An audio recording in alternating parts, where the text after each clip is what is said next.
Siapa sih yang nggak kenal kapal selam? Kendaraan tempur canggih yang bisa menyelinap di bawah laut tanpa terdeteksi. Tapi, pernah nggak sih kalian bertanya-tanya, siapa orang pertama yang punya ide gila buat bikin perahu yang bisa menyelam? Jawabannya bukan dari era Perang Dunia, tapi jauh sebelumnya di awal abad ke-17.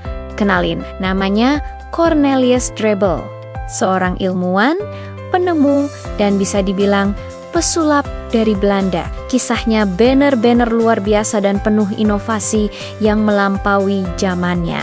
Jadi Drebbel ini lahir tahun 1572 di Alkmaar, Belanda. Dia bukan cuma ilmuwan biasa, tapi sosok yang sangat kreatif.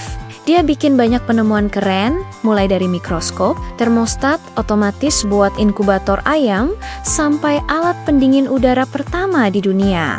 Keren banget kan? Tapi penemuannya yang paling fenomenal dan bikin namanya tercatat dalam sejarah adalah kapal selam. Ya, kapal selam pertama yang benar-benar bisa berfungsi. Pada saat itu, Drebbel bekerja untuk Angkatan Laut Kerajaan Inggris di bawah Raja James pertama. Nah, sekitar tahun 1620, Drebbel mulai membangun kapal selam pertamanya. Kalian bayangin deh, di zaman itu belum ada mesin diesel atau tenaga nuklir. Terus, kapalnya dibuat dari apa? Dari kayu. Betul sekali. Kapal selam pertama itu dibuat dari rangka kayu yang dilapisi kulit tahan air yang sudah diminyaki. Bentuknya lebih mirip kayak perahu dayung yang ditutup rapat.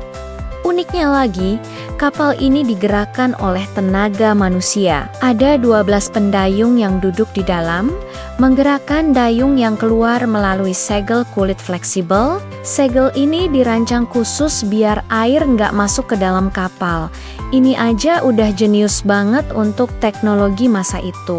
Kapal selam pertama buatan Drebbel ini berhasil menyelam di Sungai Thames, London, dan bikin semua orang yang lihat tercengang. Tapi Drebbel nggak berhenti di situ. Dia terus menyempurnakan desainnya. Setelah model pertama, dia bikin lagi 2 model berikutnya yang lebih besar dan lebih canggih. Kapal selam ketiganya bahkan bisa membawa 16 orang. Kapal ini bisa menyelam sampai kedalaman sekitar 4 hingga 5 meter dan bertahan di bawah air selama beberapa jam.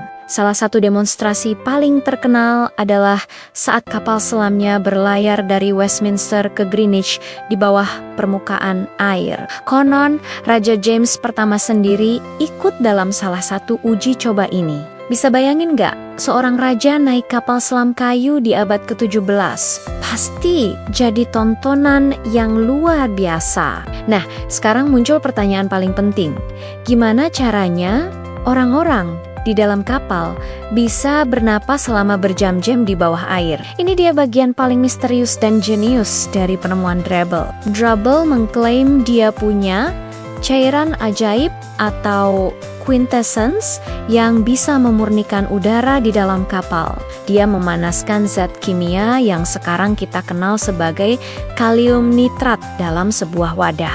Proses ini akan melepaskan oksigen murni ke udara. Jadi, secara teknis, Drebbel menciptakan sistem pendukung kehidupan pertama di dunia untuk kapal selam. Ini adalah sebuah lompatan teknologi yang luar biasa. Puluhan tahun sebelum oksigen sendiri secara resmi ditemukan oleh para ilmuwan. Sayangnya, meskipun penemuannya sangat revolusioner, Angkatan Laut Inggris saat itu nggak terlalu tertarik buat mengembangkan kapal selam Drebbel lebih lanjut untuk keperluan militer. Mereka mungkin menganggapnya lebih sebagai tontonan aneh daripada senjata yang praktis. Akibatnya, setelah Drebbel meninggal, pengetahuannya tentang cara membuat kapal selam dan sistem pendukung kehidupannya ikut terkubur bersamanya.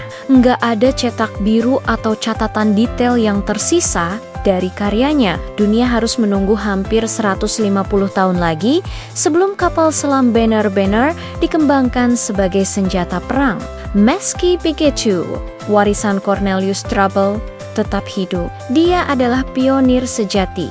seorang visioner yang membuktikan bahwa manusia bisa menaklukkan kedalaman laut. Ide dasarnya tentang kapal yang bisa beroperasi di bawah air menginspirasi generasi penemu selanjutnya. Orang-orang seperti Robert Fulton dan John Philip Holland yang kemudian mengembangkan kapal selam modern, semuanya berdiri di atas pundak raksasa bernama Cornelius Drebbel. Jadi, lain kali kalian melihat film tentang kapal selam canggih dengan torpedo dan sonar, ingatlah kisah Cornelius Drebbel, seorang ilmuwan Belanda dengan kapal selam kayu sederhananya yang digerakkan oleh dayung dan dilengkapi sistem pernapasan ajaib. Dia adalah orang pertama yang membuka gerbang menuju dunia bawah laut yang misterius. Sebuah bukti bahwa imajinasi dan keberanian untuk mencoba hal baru adalah kunci dari semua penemuan hebat dalam sejarah manusia. Kisah Drebbel ini mengajarkan kita bahwa inovasi seringkali datang dari tempat dan waktu yang tidak terduga. Dia menggabungkan ilmu pengetahuan, teknik, dan sedikit sentuhan sihir untuk menciptakan sesuatu yang benar-benar mustahil pada masanya. Tanpa adanya komputer, tanpa material canggih, hanya dengan kayu, kulit, dan kecerdasan otaknya, dia berhasil membuat mimpi manusia untuk menjelajahi bawah laut menjadi kenyataan. Sungguh sebuah pencapaian yang patut kita kenang dan hargai. Terima kasih sudah nonton video ini. Semoga cerita tentang Cornelius Drebbel bisa menambah wawasan dan inspirasi buat kalian semua. Jangan lupa like, komen, dan subscribe biar kalian gak ketinggalan cerita-cerita menarik lainnya dari kami. Sampai jumpa di video berikutnya.